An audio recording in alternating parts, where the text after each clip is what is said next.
সেদিন সকালেও ঢাকাসহ বিভিন্ন স্থানে আইনশৃঙ্খলা বাহিনীর সঙ্গে বিক্ষোভকারীদের সংঘর্ষ হয়। ঢাকার সব প্রধান সড়কেই নেমে আসেন লাখ লাখ মানুষ। উত্তরা, যাত্রাবাড়ি, পুরান ঢাকা, শাহবাগ সহ বিভিন্ন দিক থেকে আসছিলেন ছাত্র জনতা। বলছিলাম ২৪-এর ৫ আগস্টের কথা। সেদিনও বিভিন্ন স্থানে আইনশৃঙ্খলা রক্ষাকারী বাহিনী বিক্ষোভকারীদের আটকে দেওয়ার চেষ্টা করে। সেনাবাহিনীর সদস্যদেরও কিছু স্থানে অবস্থান নিতে দেখা যায়। এক পর্যায়ে সেনাবাহিনীর সদস্যরা ছাত্র জনতার মিছিলের বাধা সরিয়ে দেন। দুপুরের আগেই স্পষ্ট হয়ে যায় যে সরকার নড়বড়ে হয়ে গেছে।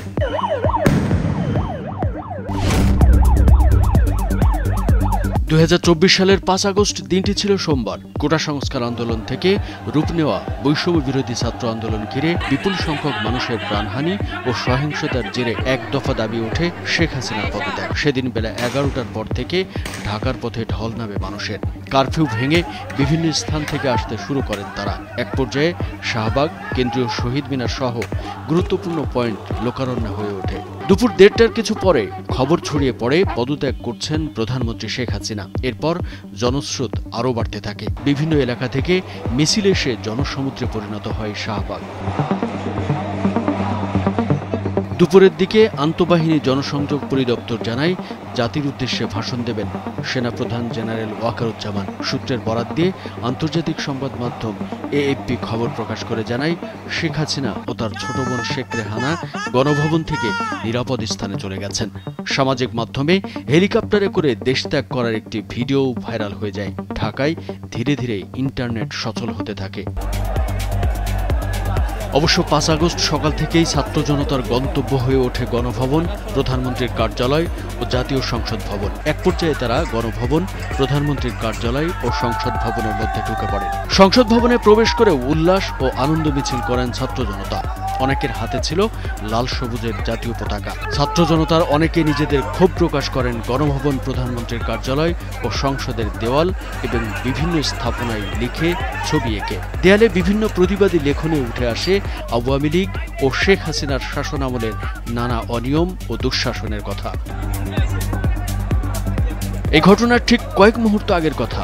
জনস্রোত তখনও গণভবনে পৌঁছায়নি। আগেই ছোট বোন শেখ রেহানাকে নিয়ে বেলা ২:৩০টায় একটি সামরিক হেলিকপ্টারে করে ভারতে পালিয়ে যান প্রায় ১৭ বছর ক্ষমতা আঁকড়ে থাকা স্বৈরশাসক শেখ হাসিনা, যিনি কয়েকদিন আগেও বলেছিলেন শেখ হাসিনা কখনো পালায় না। শেখ হাসিনা পালিয়ে গেছে, শেখ হাসিনা নাই, শেখ হাসিনা চলে গেছে, শেখ হাসিনা পালায় না। এর মধ্য দিয়ে ছাত্র জনতার জুলাই গণ অভ্যুত্থানের সফল পরিণতি ঘটে।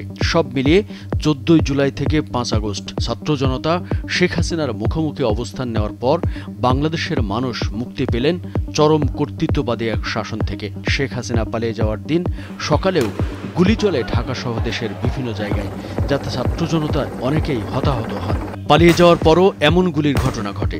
এদিন সারা দেশে শতাধিক মানুষ নিহত হন। তার আগের দিনও নিহত হন শতাধিক। সরকার পতনের পর মানুষের দীর্ঘদিনের পুঞ্জীভূত ক্ষোভের বহিঃপ্রকাশ ঘটতে থাকে সারা দেশে। প্রধান বিচারপতির বাসভবন, আওয়ামী লীগের সভাপতি শেখ হাসিনার ব্যক্তিগত বাসভবন, সুধা সদন সহ রাজধানীতে বিভিন্ন স্থাপনায় হামলা, ভাঙচুর ও অগ্নিসংযোগের ঘটনা ঘটে।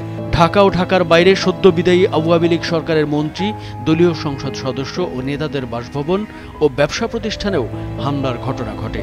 হামলা ও আগুন দেওয়া হয় আওয়ামী লীগের কার্যালয়েও।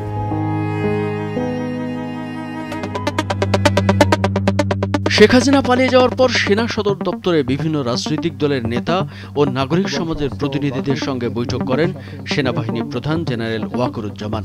বৈঠকে ঢাকা বিশ্ববিদ্যালয়ের অধ্যাপক আসিফ নজরুল ছাড়াও বিভিন্ন রাজনৈতিক দলের নেতারা সেদিন সেখানে উপস্থিত হন। ওই বৈঠকের পর সাংবাদিকদের উপস্থিতিতে সেনাপ্রধান জেনারেল ওয়াকারুজ্জামান জনগণের উদ্দেশ্যে বক্তব্য দেন। তিনি জানান, সমস্ত প্রধান দলের মতামতের ভিত্তিতে সিদ্ধান্ত গ্রহণ করা হয়েছে একটি অন্তর্বর্তীকালীন সরকার গঠনের ব্যাপারে। দেশের সব কার্যক্রম এখন অন্তর্বর্তীকালীন সরকার দ্বারা পরিচালিত হবে বলেও ঘোষণা দেন। এখন রাজনীতিবিদরা বললেন যে জেনারেল সাহেব আপনি নিরাপত্তার দায়িত্ব নেন, somebody has to take it। তো আমি আর তো কেউ নেওয়ার নাই, আমি নিয়েছি এবং যদি কোনো ব্যর্থতা থাকে সে দায়িত্ব আমার। ভারতের সমর্থনে প্রায় ১৭ বছর দেশের উপর জগদ্দল পাথরের মতো চেপে বসা শেখ হাসিনার সরকার পরিণত হয় ভয়ঙ্কর স্বৈরশাসকে। তার ফ্যাসিবাদী শাসন আমলে মানুষকে নির্বিচারে হত্যা করা হয়। এর বিরুদ্ধে জেগে ওঠেন ছাত্র জনতা। তবে আন্দোলন দমাতে বাংলাদেশের ইতিহাসে ভয়াবহ হত্যাকাণ্ড চালান হাসিনা সরকার। তবে শেষ রক্ষা হয়নি। 5 আগস্ট ক্ষমতা ছেড়ে পালাতে বাধ্য হন। জয় হয় ছাত্র জনতার, জয় হয় দেশের মুক্তিকামী মানুষের। বাংলাদেশের বুকে রচিত হয় নতুন ইতিহাস।